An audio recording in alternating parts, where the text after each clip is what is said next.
Duelists are overrated. Paper Rex are one of the most bizarre but combative teams in the world, fielding rosters full of mean, lean fighting machines. They are the only 5 on the planet who are able to pull off a triple duelist comp and win. But then, why do they not run one on Sunset and opt for Sage?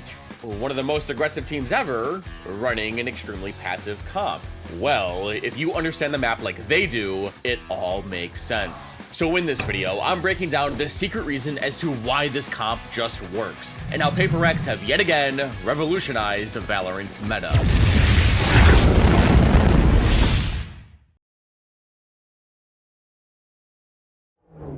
Not only do you not need duelists on some maps, but honestly, you really don't need skins in this game either. When you notice how expensive they are, there's no good way to buy them without milking your wallet. That was until I met buff.game and turned my loadout from this into this. Buff is an authorized overworld app with over 15 million users that allows you to play your favorite games and earn buff points to purchase Riot access codes, Steam credit, V-Bucks, and a ton more. Literally just by playing your favorite games and having the app run in the background. Also, Buff is super safe to use. No resource hogging, no mining. I mean, I trust them way more than my stupid ranked teammates. So what are you waiting for? Start pimping out your skin collection with Buff, as if you use my link down in the description, you'll gain a bonus 70 buff points. What's that, guys? You want more free stuff? Okay, fine. If you comment hashtag downloaded buff with your buff username, you'll get a chance at winning a $10 Riot access code. It doesn't get any more free than that. So if you've ever wanted to support this channel but are broke, then check out Buff using my link. It's risk-free, costs you nothing, and only helps me. Do it now. No duelists? I like it. If you really think about how Sunset's laid out, you don't really need them. There's actually one main reason as to why duelists are a dying breed here. With 4 players lined up outside, Paper Rex's game plan seems obvious. They're going B. But why? Well, 1, it's kind of their comp specialty.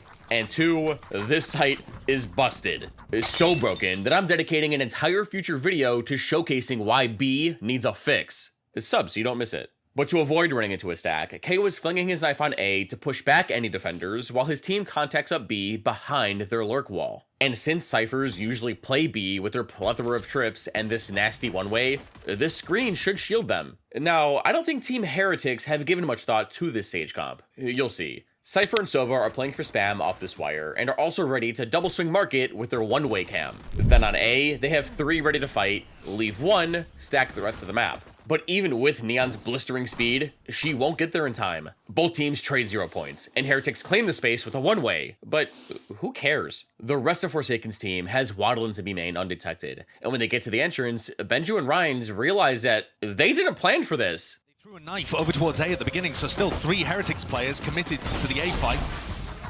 Only the 2 of Benji and Rians holding over towards Market, so this is where we're going to see that Team Heretics retake.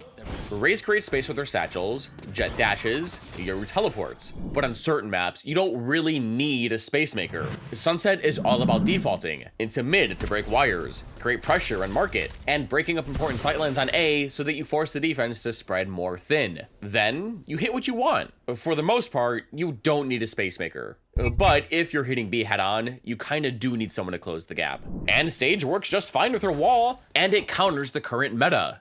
People love to complain about Cypher's traps being unbreakable, but I think people are just dumb. Shock darts, mollies, nades, Harbor's Cove, and even Sage's barrier can all be used to snap these things. Here, they were protected from this trip, spam, shock, and Wingman was able to plant in one of the 2 god spots. I'm covering this more in depth in my B-side video, but when you plant here, your team can safely back up into B main and spam the hell out of the spike, since there isn't a lot of room for the defense to defuse from. This is very similar to C long on Haven for you veterans. But Paper Rex want more. One gets smoke spawn to create a narrow lane fit for his paranoia. With his flash on a swivel, he can use device wall as protection to blind Market or spawn. Team Heretics need to watch their step. Kind of flavored how you're going to play the post tends to funnel people all in predictable directions. Monya second guessing himself there, where he decided to send out the paranoia. What is the call to be made? Stand up. Monya might be in a bit of trouble. Still, smoke up in his face. Wants to play the angle and timing around it with the util. Damage definitely done to a few of the players around the back, but the Heretics are still alive and kicking. Swarming now to side, smoke, down and out. Benji sticking through, half on the defuse, but he's the last one left, and a couple of shots. Notice how every single member of Paper Rex retreated into B main, except for Monyet. Being able to spam the spike from here, even with pistols, even with the spike smoked, is just too good. But Paper Rex didn't want Team Heretics to know that they were all off-site. So by keeping one person on and creating a distraction, they can waste all the defender's retake utility on site and be safe playing in this area. The only thing that I would have changed was who played the decoy. Because by smoking your own team off, you force the defenders to run into you, especially when planted in a spot like this.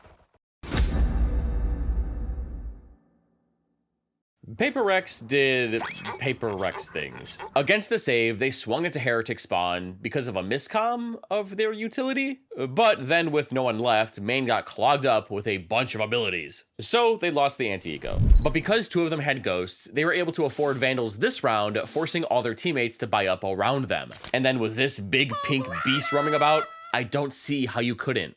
Dreadful here. Still that danger towards it. Flash forwards with followed by that Thrash. He's going to be setting this one up, so clears through into market. A couple of players backside. Detainment. Line there. I don't think you can follow up on this. No, surely not. I mean, he's being bodyguarded. Odin at the ground, and still Minibu left to contain. No gaps left into the play. Monyet will get the gun, though. And Monyet's position here is difficult to root out. The Sage Wall. Two players not looking, twists and turns. They can't really find themselves an easy kill, but there it is. Okay, toppling.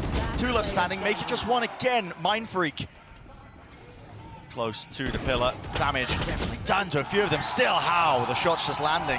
Yeah, Thrash got a bite, but I think Forsaken went a little too hard, peeking into spawn with a stinger and no smoke. From there, the round fizzled out, so then Paper Rex actually had to save this time, and they lost. Finally, both teams have full buys, and Paper Rex are slamming B again. This site's broken, dude. But Team Heretics have a sneaking suspicion that the offense are coming this way, because the first 4 rounds have been nothing but B. So KO looks to the sky, says a prayer, and hopefully these 3 can beat back these beasts. I think expecting to just have a bit of fun, which is the Paper X way of things, a bit of style. Well, it seems like they're scrimming the BXX at the moment, Brett. Yeah. That knife caught all 5 players. So they know exactly it's a refight called. Panatech forwards. That flash is magnificent.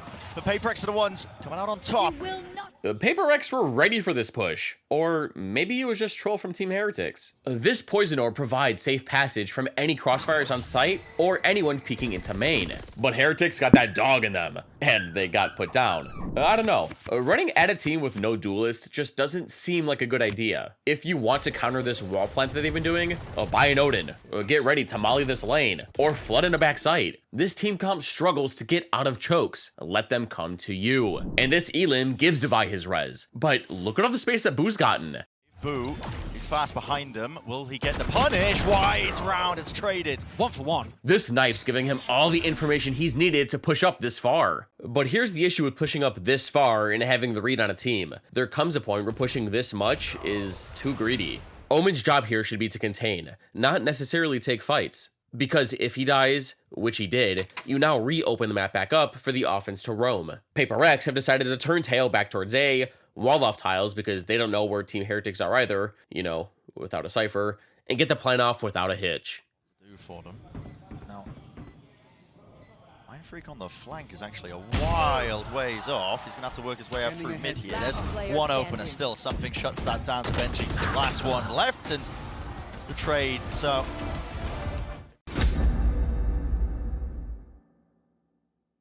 don't get me wrong, aggressive plays are fun and can be unexpected, but to run them in back-to-back rounds, now that's bold. After showing Paper Rex last round that Team Heretics don't want them messing around in here, the defense are predicting that the offense are headed towards A or mid. And after flipping a coin, they're fighting mid in their 1-3-1. And it looks like Paper Rex are headed that way, but mid doesn't have a lot of room to play with. Boo and Ryan's kick things off with their shrouded step near tiles and bouncing a shock dart into bot mid to push back attackers so that Neon can slot onto Grave. Off cam contact. No, it's a smoke as well. He's holding the next layer of it. Mind Freak. Disgusting work, but Miniboo's still active, still kicking. Into the fight. Back out of there. Using the wall. Not quite. They catch him on the heels. Another issue with Sunset is that pushing mid like this is kind of troll. Just take a look at the lanes that lead into this space. These in of themselves are narrow choke points that are awkward to push through. I mean, Omen teleported into position ready to flash off this spy cam, but it was easily punished. I mean, Miniboo got the trade, but even as Neon, he couldn't get back through these tight lanes. So if you can't and shouldn't push through these choke points because you can't get out, then why would you? Never mind. This bold move has put Team Heretics at a disadvantage, and with Sage and Gecko still alive, Paper Rex now have another golden opportunity to hit B. The offense group up, contact through main, and Benji, why do you still have your trips in your pocket? You can't box someone up in this game. Okay, seriously, I think this early round play was made up on the fly, which didn't give Benji enough time to set up. And those trips really would have helped here. The offense smoke, wall, and teleport across while Wingman gets the plan off. But Benji activates his neural theft, which makes it clear what Heretics' next move should be. Info that everybody's playing towards main there with a neural theft. Wall broken. One less thing to really worry about here. Still one hell of a task. Need rebounds. The buy's going to be forced out wide. Shots need to be landed here by Benji. Flash to set it up. Everybody evacuating. Magnificent once more. And everybody topples. This knife meant everything to this retake. The meta is that once you plant for B main up against these walls, you can smoke yourself off so that you can spam the spike and make it impossible to defuse. But Omen got suppressed and this smoke was botched. And Wingman, what is this? Bad. Plant like this instead, so they have less room to defuse from. So the knife, plant spot, then molly to flush up behind, a cage to isolate left, and a perfect flash to destroy their retinas made for a flawless retake. Playing for spam is a lot harder when the defense saves up all the utility for the retake. Maybe someone should have played on site.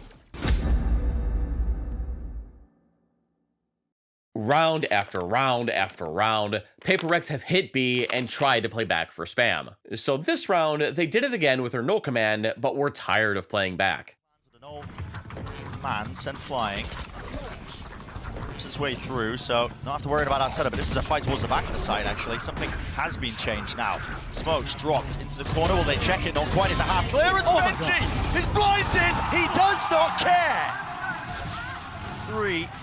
Falling, Hunter's Fury, clearing up the remnants, the pit's down, but really... I get it. They thought they could catch Heretics off guard since they've played back so much. But with their Viper's Pit and Thrash, I don't think this many people needed to push up. Maybe just KO, Omen, or Sage. Just someone to bait out the utility so the rest of the backline is safe. But Paper Rex lost, and Heretics are feeling confident. Teets, this comp is poop. Why did you make a video on it? Sentinels whooped.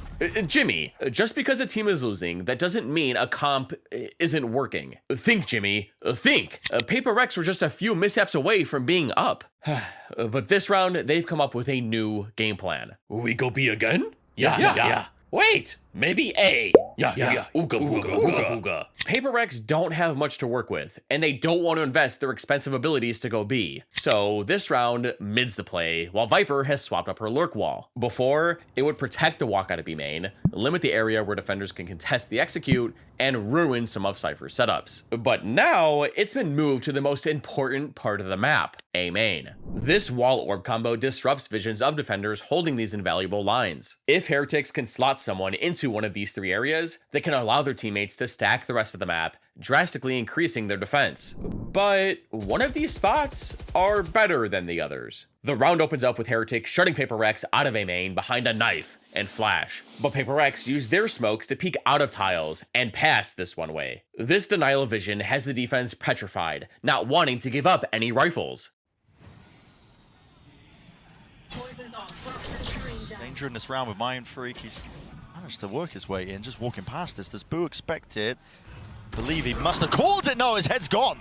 Oh my. Minibudo returns it with the stun, back round the side, using the wall.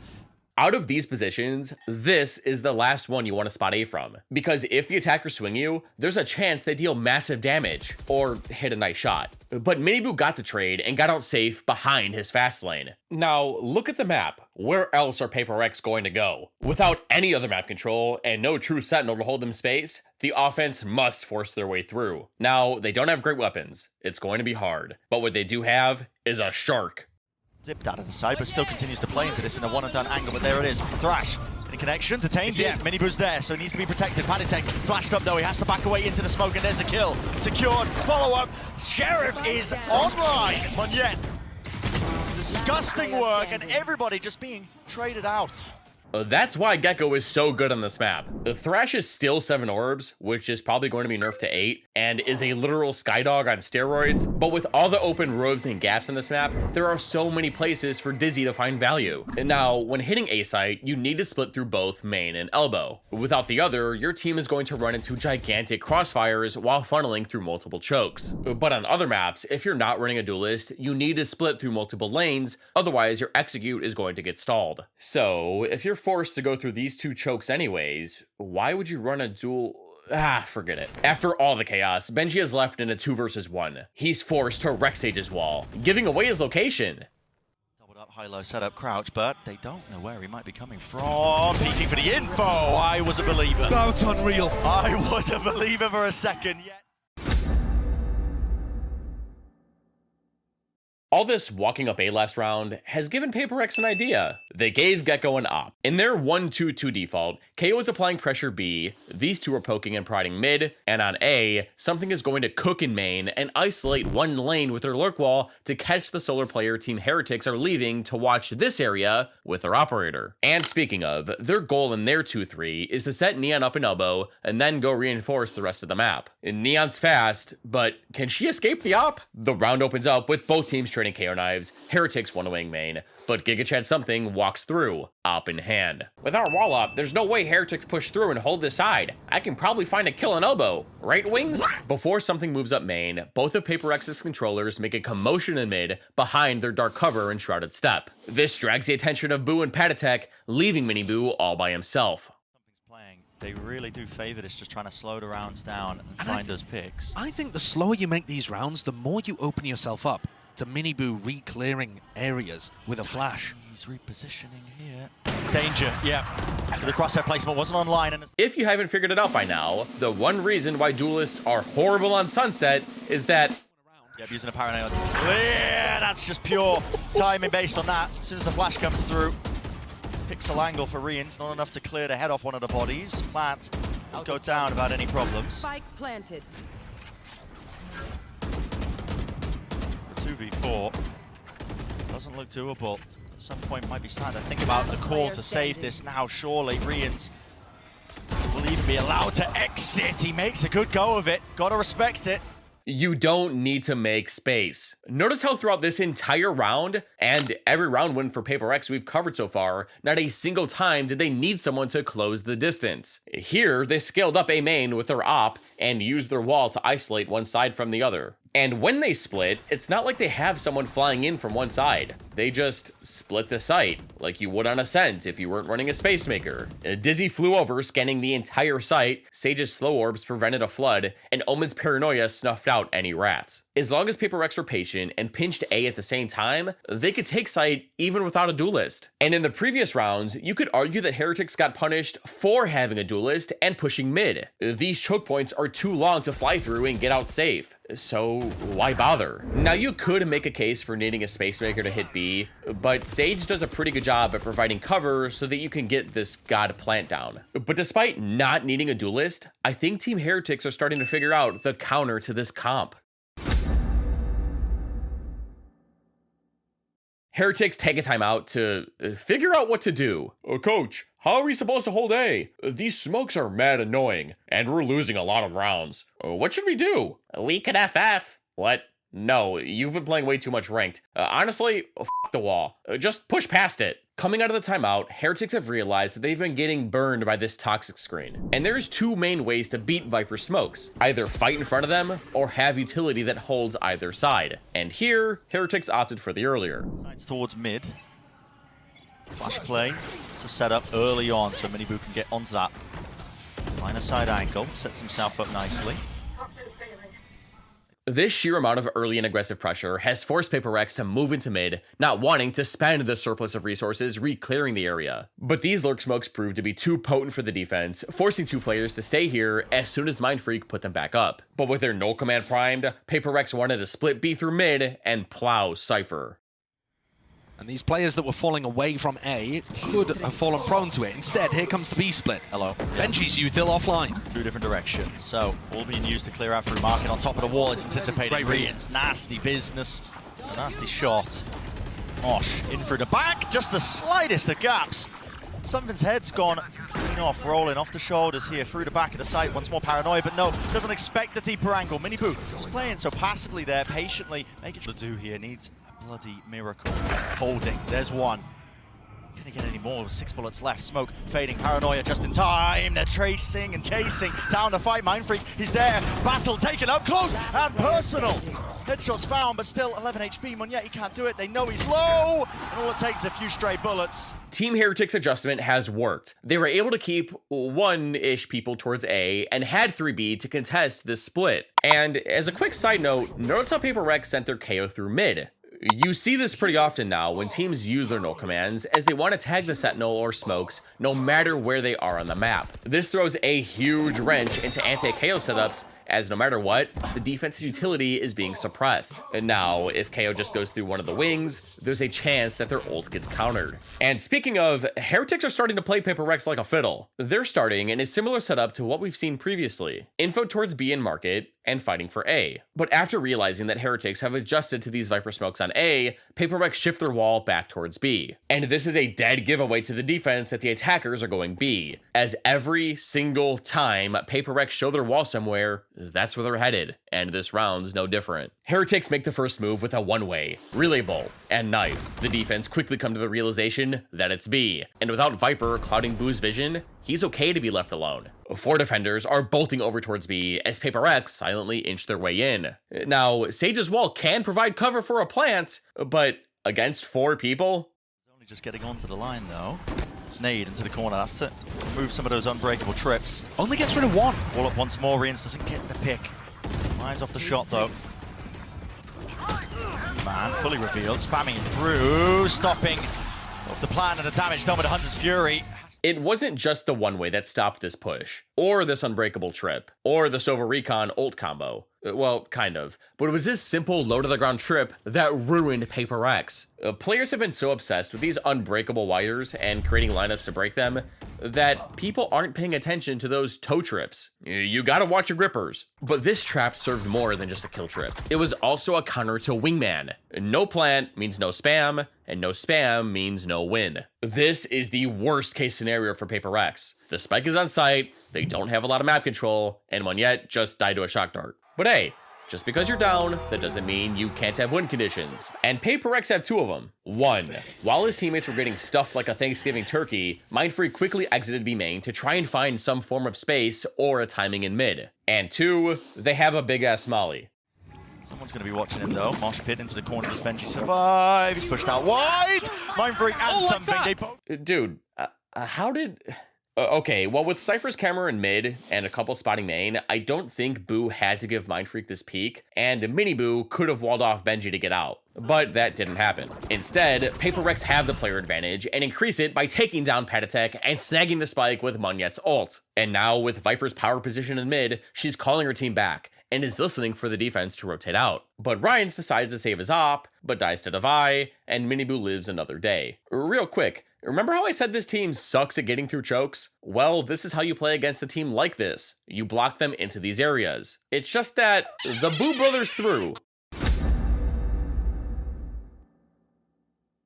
I don't think Heretics get it. They're fighting B with these 3, while these 2 contain in mid and A to play retake. Now, Paper Rex are laying down their wall back on A, but aren't headed that way, contrary to what we've seen every other round. I think their plan was to perform a map-wide default, but we'll never know because Heretics exploded to B main behind a smoke, stun, dart, and paranoia. Now, if seeing 3 players in one area doesn't convince you to go A, then you're bronze. And Paper Rex aren't bronze. They group up, funnel into elbow, and something dizzies down hall while Forsaken watches their back. Now, because Heretics showed their entire hand in B earlier, the offense are expecting Cypher to be here. So they slow down, not wanting to trigger Cypher's trap. It gets snipped. Paper X have taken the site, but Omen and Sage set up in their post plant. Strange with the post-plant scenario, but plenty of using angles. Here it Here's is. the same wall being played. Now they should be aware of this, yet it still gets value with the flash setup. All online, and yet it's not cleared off this angle just yet. Still wants to play up top. Still wants to combine it all with the aggression. Divide through the back of the site. Stop letting the no duelist comp through the chokes. Heretics just did a phenomenal job at preventing a B hit last round, but then they run at Paper Rex the next and let them go A? If this comp manages to take the site, you just end up screwing yourself over with all the utility. Even before they did this wall play, just look at all the stall they had that's ready to cancel out your retake. Just listen to me, guys. Fight for A main, stall out on B, or play the retake, but save a good amount of utility for behind this thing, and that's how you beat this comp. Okay, but this was a badass Sage wall, and she has a lot of good walls on this map that allow you to make similar plays like these. You can fight into A main, into B or mid, and there's a bunch more. But this added versatility of allowing her team to go run out of B and break the trips, or walling herself or her teammates up for nasty off angles, is what makes Sage viable on Sunset. In this map, you have to brawl, and that's what she's good at. Actually, that's what the whole comp is good at. So, do you think you need duelists on Sunset? Paper Rex don't think so, but they wanted to play 3 on split? It doesn't make a whole lot of sense. Check that comp out here, and sub to my Patreon.